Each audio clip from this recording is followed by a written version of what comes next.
What's up, guys and gals? Thanks for coming back and joining me for more Permasand Invitational content. This, as promised, is the other match in round 7, the only other match in round 7. We're very deep. There's only 2 matches this round.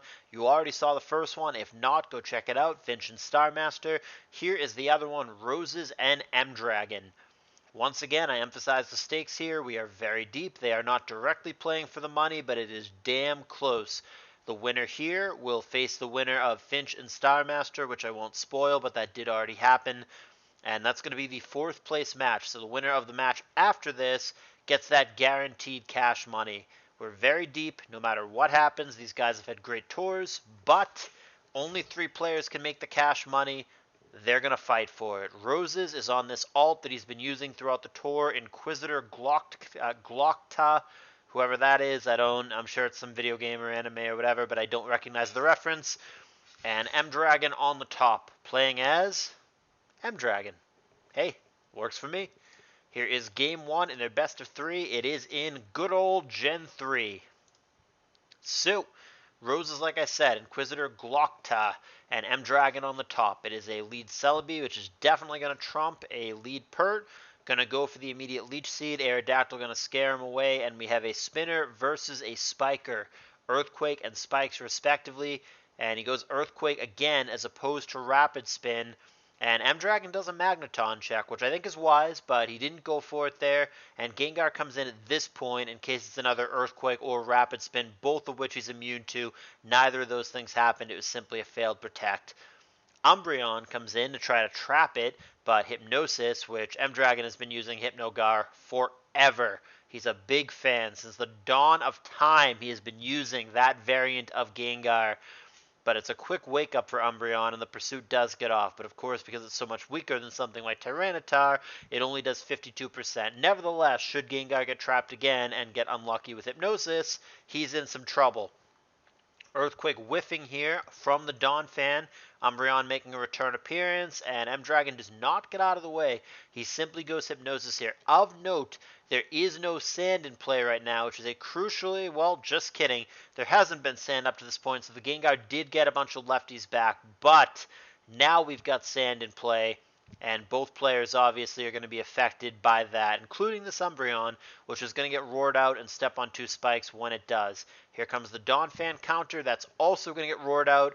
And yeah, it's the same pokes coming out over and over. Those roars are not yielding new information for M-Dragon. Still 3 hidden pokes for Rozes. Here's another roar. And again, it's the damn Umbreon. He just cannot roar something new out. But the spikes damage is adding up over and over and over. Multiple successful roars for Dragon, and Rozes is really in a bad spot already, if we're being quite honest. He's going to go for the 50-50 double protect. It's not going to work, and this is looking bad. Not only does he lose his T-Tar counter, but he also loses his rapid spinner. This is just, I mean, M-Dragon's way the F ahead already is basically what's happening here. Not looking good for Rozes. This is looking like it might be a one-sided affair. Now, granted, this looks remarkably like the famous team that Osgood built and Triangles used in Kalos Invitational 3 that has since been copied by other people. There very well may be an Earthquake Snorlax, specifically a Curse, whatever attack, Body Slammer return, Earthquake Rest Snorlax in the back, which is what I think the last poke is going to be for Rozes. If that is the case, that may be a challenging poke for Dragon to deal with, but Rozes still has to remove the Gengar. Otherwise, it'll just blank the Lax forever and ever. So, Rozes is definitely behind, but he's also definitely not dead yet. The bigger issue is that, like, stuff like this, like the Aerodactyl, what switches in at this point? There isn't anything. I mean, the only proper physical wall that you have was the Donphan, and that's gone. So, I mean, something like a Salamence or an Arrow or whatever would just be so threatening at this point. Now, obviously, we know the full team of M-Dragon. He doesn't have a Salamence, but he does have the Aerodactyl. And it's just going to be a guessing game for Rozes every time, and there's just major consequences every time that you're wrong. It's just going to ravage through. There's the Umbreon KO. Something's got to give. Now, we know, based on the fact that that was neutral damage as opposed to super effective, we know that it's HP Flying and not HP Bug, so maybe the Celebi, if it's really healthy, can live one of those, but it just, the Aerodactyl's just a real problem. There's no way around that. Rozes might be going down to Last Poke Lax here. That might be his best way to win. The only poke that could have Explosion for Dragon is the Gengar, and then we also obviously know there's not going to be any Leech Seed for Dragon. I mean, Gengar does learn Perish Song as like a technicality, but I mean it's just not going to have that. So I think that Last Poke Lax, which I'm all but certain will be the last poke for Rozes, is going to be his best bet. And by best bet, I basically mean only bet, because none of this other stuff has any chance to win. That's one of the flaws of the team that Rozes is using, and that it effectively only has one win condition. It's basically lax or bust. There's like really nothing else that truly can even come close to winning. So yeah, I mean, he's just going to have to do what the team that he chose does and hope that the Lax gets the job done. He hasn't shown it yet, but I know it's there, and I assure you that M-Dragon knows that it's there. It's just very clear to anyone who remotely follows high-level ADV. This team is very well known. There's nothing creative going on here. It's just going to be Lax. Like I said, specifically Curse, Normal Attack, Earthquake, Rest Lax. But we'll go through the motions until Rozes feels it's the right time to reveal that poke. Sunny Day is cute on Moltres. What it does on this team is it removes sand after T-Tire has been killed in order to make the Lax that much easier to keep alive, that much bulkier. It also directly synergizes with the Moltres itself in that it makes its fire attacks do more, and it also makes Morning Sun recover more.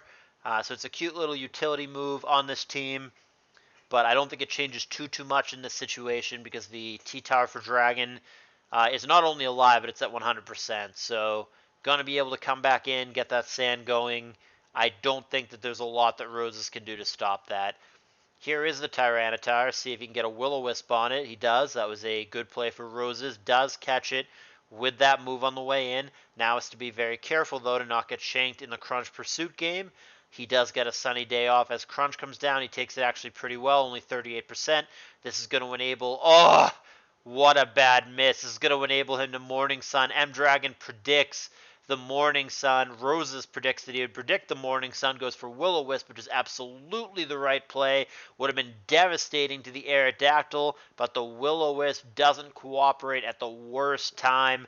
Really well played by Rozes. Will-O-Wisping there takes balls and takes just awareness. It's just a heads-up play.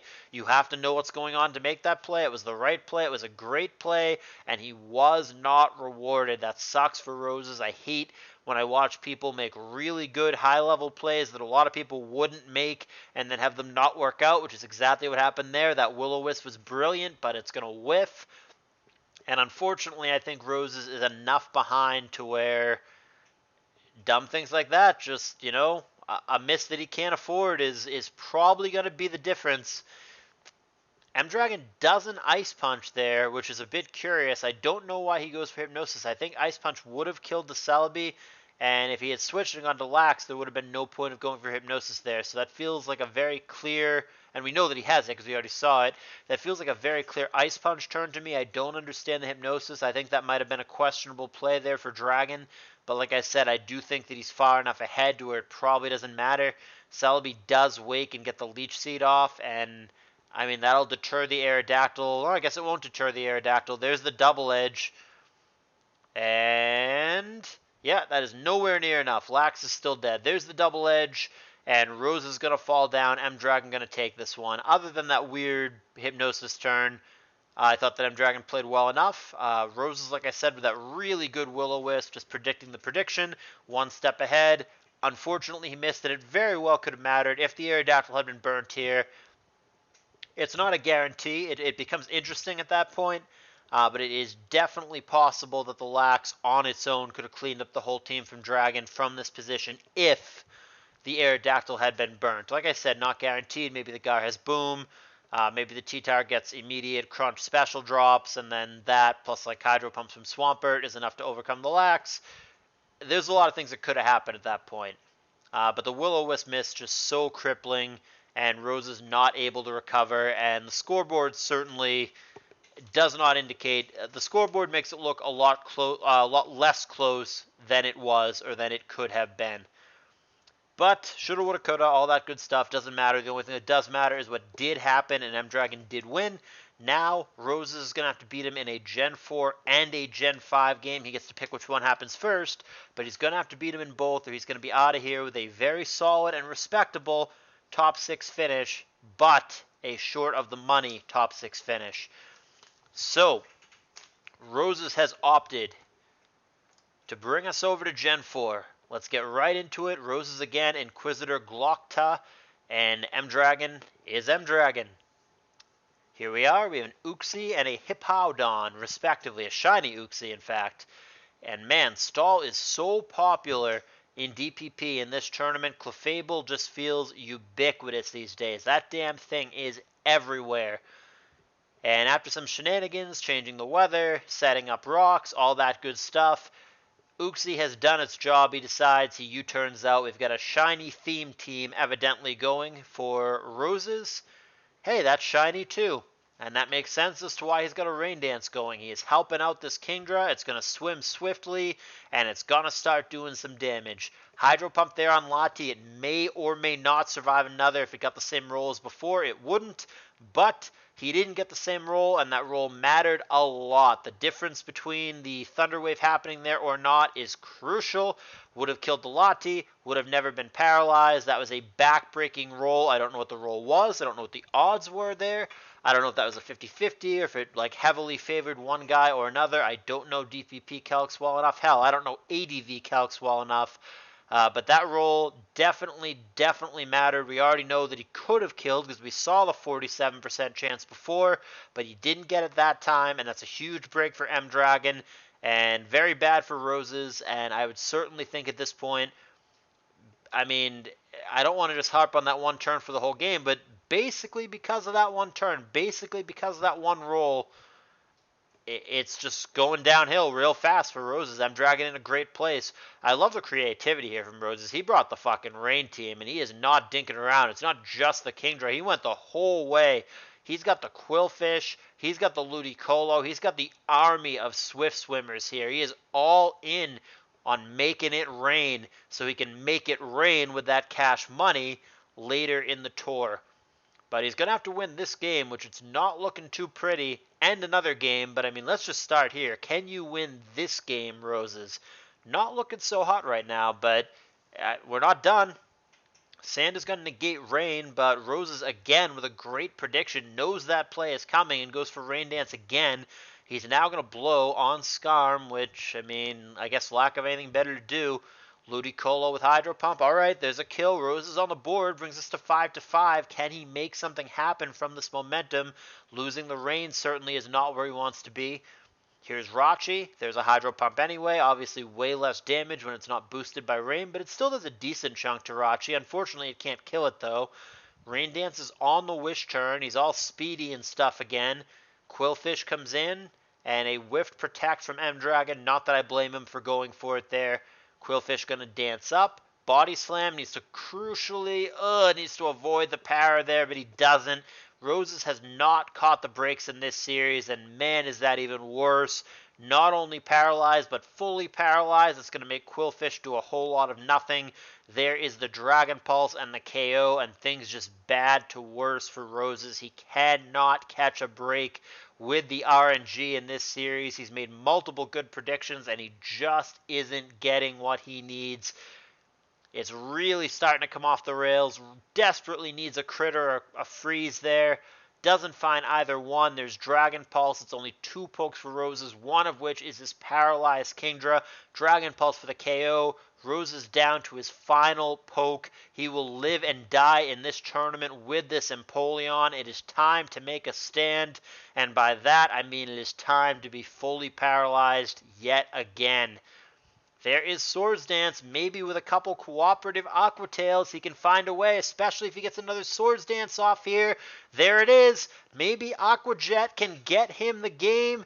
Earthquake, so much damage. Another dance. He's all in. He's going to Aqua Jet his way to victory with maxed attack boosts. Can he avoid full para forever? And unfortunately, the answer is no. Rough break from Rozes. He did a lot of things right in this series. Very, very impressed with him as a player. He's just a really solid pilot. This guy just understands how to win games, how to play to his outs, what he needs to do to get the job done. Unfortunately, he does not find the breaks that he needs in this series. Again, it's a 4-0, and the other one was a 5-0. The scoreboard makes it look much less close than it actually was. But man, had just a thing or two gone different from Rozes, whether he got a better roll on the Kingdra Hydro Pump, whether the Quillfish was not paralyzed on that first body slam, whether the Empoleon could have avoided full para. There's a lot of things that could have happened there for Rozes. It just did not go his way. But this game, just like the previous one, absolutely could have gone a different way. But, like I always say, bottom line, as great as Rozes is, and man do I respect this guy, shoulda, woulda, coulda does not matter in Pokemon. What does matter is what did happen. M-Dragon is the winner 2-0. Rozes, great finish, top 6, is going to be out of this. And it's going to be M-Dragon against Star Master, a mega matchup for 4th place. One of them, unfortunately, is going to be on the bubble, as they say in poker, which is the first player to finish out of the money, 4th place. And we'll see what happens from there. But there is a possibility that the Permasand Invitational becomes the Permaspain Invitational. Both Solwyn and Malekith, for those of you unaware, are Spanish players, as is M-Dragon. So the only thing preventing an all-Spain top 3, which would be an incredible achievement, is Star Master, who of course is representing NA. In real time, that match hasn't happened yet. It's probably going to be several days until it does. I will certainly bring it to you when it does, but in the meantime, I hope you guys have enjoyed this set, have enjoyed the whole damn tour so far, and are going to continue to stick with this tour and see it through to its conclusion. Been a pleasure narrating for you guys tonight. I will see you next time. Please do leave a thumbs up if you've been having a good time.